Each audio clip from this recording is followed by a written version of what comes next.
د مرګ نه وروسته چې کله تاسو دوزخ ته لاړ شئ نو هلته ستاسو سره څه کیږي دا په دې فلم کې په بشپړه توګه ښودل شوی دی. کیسه د یو اور وژونکي نه پیلېږي. اور مړکونکی د اور د وژلو په وخت کې د یوې پیښې ښکار شي. هغه له لوړې نه راوغورځي. د غورځېدو په وخت کې هغه کوچنۍ نجلۍ چې هغه یې ژغور له خپلې سینې ته نیسي. عجیبه خبره دا ده چې هغه ته هیڅ ټپ نه رسېږي. ژغورل شوې نجلۍ خپل مور او پلار ته منډه کوي. اور وژونکی هم پاڅېږي او د هغوی خواته ورځي او پوښتنه کوي چې ټول روغ جوړ دي. خو مور او پلار یوازې د خپلې لور په فکر کې وي. هغوی د اور وژونکي خبره هیڅ نه اوري. هماغه وخت هغه ته نږدې نه یو غږ واورېدل شي. هغه څلور خواو ته ګوري. د یوې خطرناکې ودانۍ لاندې هغه ته دوه په تورو جامو کې کسان ښکاري. هغه په لوړ غږ ورته چیغه کړي چې ژر له هغه ځایه لیرې شي. خو کله چې هغه وګرځي نو حیران شي. هلته په ځمکه د هغه خپل جسد پروت دی. د هغه ملګري چې څه کوي له هغې نه څرګندېږي چې هغه مړ شوی دی. هماغه وخت هغه دوه په تورو جامو کې کسان د هغه خواته راځي او ځان ورته معرفي کوي چې موږ د دوزخ استازي یو. هغوی وایي چې دا سړی هماغه خاص کس دی چې موږ یې لټو. دومره زړورتیا سره خپل ځان قربان کوونکی روح 422 کاله وروسته بیا پیدا شوی دی. کوچنۍ نجلۍ اور وژونکي ته دوه ګوتې پورته کوي او ستاینه کوي. اوس هغوی هغه دوزخ ته بوځي.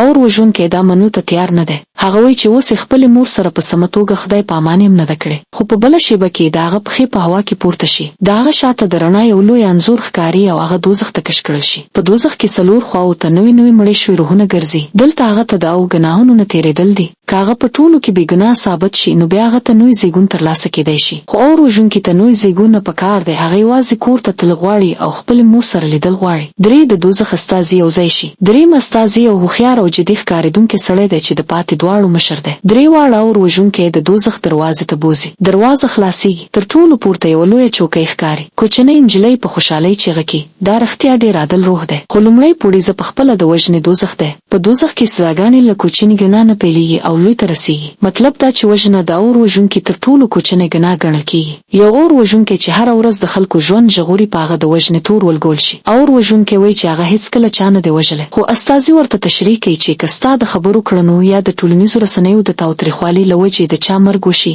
نو هغه هم د وژنې ګناه ګڼل کېږي. ناڅاپه د اور وژونکي د پښو لاندې تیږه وچیږي او د لاوا اور غورځي جوړ شي. ښکته چې وګوري نو بې شمېره روحونه سوځي. هغوی ټول په ژوند کې د وژنې په شان ګناهونه کړي وو. اور وژونکی په زړه سوي کې د چا د ژغورلو هڅه کوي. خو لکه څنګه چې هغه د چا لاس ونیسي او پورته یې راکش کړي یو ویرونکي څېرې لرونکی کس هغه ته وډبوي. هغه د وژنې د دوزخ پاچا دوانګ دی. دوانګ پوښتنه کوي چې د اور وژونکي په دنده کې د خپل ملګري ولې د ژغورلو پرېښود چې له وجې هغه مړ شو. اور وژونکی له شرمه څه ویلی نه شي. 2 قاضیان یو ځای هغه ډارن او خپل ځان ژغورونکی وبولي او د ساه ورکولو تیاری کوي. هماغه وخت د اور وژونکي له خوا نه د دفاع کوونکی د دوزخ استازي مخې ته راځي. هغه حقیقت بیانوي. هغه وخت ودانۍ د نړېدو په حال کې وه. ملګري پخپله ویلي وو چې لومړی ته د نه لاړ شه او خلک وژغوره بیا ما وژغوره. په هغه ورځ اور وژونکي 8 کسان ژغورلي وو. کله چې هغه د ملګري د ژغورلو لپاره لاړ نو ودانۍ ونړېده. دا ټول واورېدو سره دوانګ پرېکړه کوي چې اور وژونکی بې ګناه دی. د دوزخ د اورېدنه د اور وژونکي له زړه نه یو لوی بار لرې کړي. ښه خلک تل ځان ملامتوي چې هغوی نور ښه ونه کړل.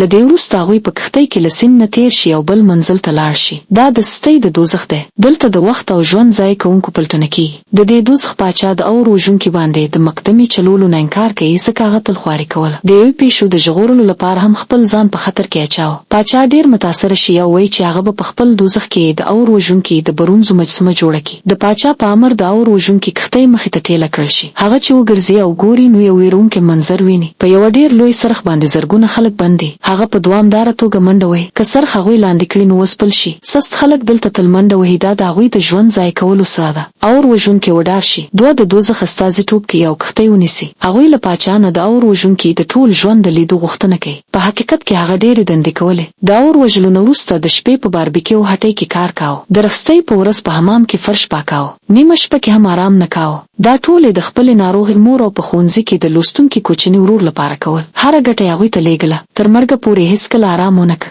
دا په اورېدو سره پاچا متاثره شي یا اور وژونکي بې ګناه اعلان کړي. بیا هغوی دریم دوزخ ته ځي. په لاره کې ډېرې غوسه شوي روحونه د ظلم نه مړه شوي خلک راځي. 2 استازي وسلې راوباسي او د اور وژونکي ساتنه کوي. د روحونو د وژلو په وخت کې هغوی وایي چې ستا کوم خپلوان په نړۍ کې له ظلم نه مړ شوی دی د همدې له وجې دلته ګډوډي ده. اور وژونکي وډار شي او تر ټولو لومړی د خپلې کمزورې مور فکر ورته شي. په یو ډول له روحونو نه ځان ژغوري. مشر استازي نړۍ ته ځي چې معلومه کړي څوک له ظلم نه مړ شوی دی. هغه د اور وژونکي کور ته ځي. هلته مور ژوندۍ ویني مور په خبرو توان نه لري په اشارو پوښتنه کوي چې ته څوک یې استازي په ژړا دروغ وایي چې هغه د اور وژونکي لخوا ژغورل شوی کس دی د مور سترګې لندې شي هغه استازي غېږ کې ونیسي هلته معلومه شي چې له ظلم نه مړ شوی د اور وژونکي کوچنی ورور دی د ورور روح استازي په لیدو وتښتي استازي تعقیب کوي د ورور د مرګ راز معلوم شي په پوز کې د دندې پر مهال د یو نوي عسکر ټوپک په ناڅاپي توګه وچلید ورور ټپي شو خو منځني رتبه افسر د خپلې ترفیع د ژغورلو لپاره ورور ژوندی ښه ورور یو ورځ د ځمکې لاندې ژوندی و او مړ شو او د غچ اخیستونکي روح شو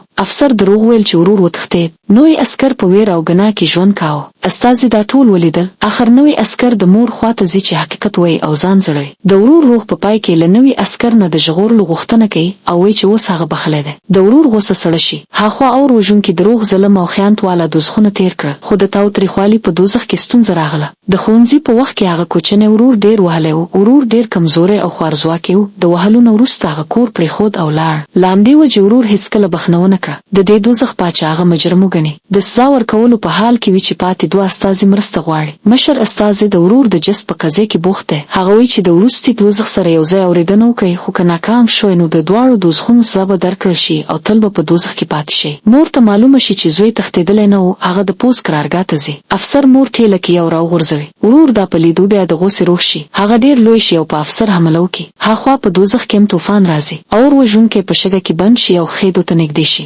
مشر ورور په لیدو حیران شي استازي هغه وخت هغه ونیسي اخر هغوی وروستی دوزخ د کورنۍ اړیکو دوزخ ته رسیږي دلته د اور وژونکي تر ټولو لوی ګناه کورنۍ ته زیان رسولو دلته پخپله امراج پریکړه کوي هغه اور وژونکي ته د خبرو موقع هم نه ورکوي په هغه شپه هغه مور هم د وژلو هڅه کړې وه ځکه دواړه ماشومان کورنۍ نه شوی چلولی ورور په ژړا منع کړی و مور ته دا ټول معلوم خو کله چې ورور د مور خوب ته ورځي او له مور نه غواړي چې هغه مشر ورور وبخي نو مور وایي چې هغې هیڅکله ورور ګرم نه دی ګڼلی ټوله ګناه خپله ګڼي د مور او کوچني زوی د غېږې په لیدو ټول احساساتي شي اور وژونکی د مور خواته منډه کوي او وغورځي مور بخښنه وکړه نو دوزخ هغه ته سزا نشي ورکولی په پای کې اور وژونکي ته نوی زیږون ترلاسه شي په خپل ژوند کې موږ کورنۍ ته د ښه ژوند ورکولو په چکر کې ډېره خواري کوو خو هیرو چې هغوی ته تر ټولو زیاته زموږ د ملګرتیا او وخت اړتیا وي که ستاسو سره موقع وي نو خپلې کورنۍ ته وخت ورکړئ او زموږ چینل ته لایک او سبسکرایب کول مه هیروئ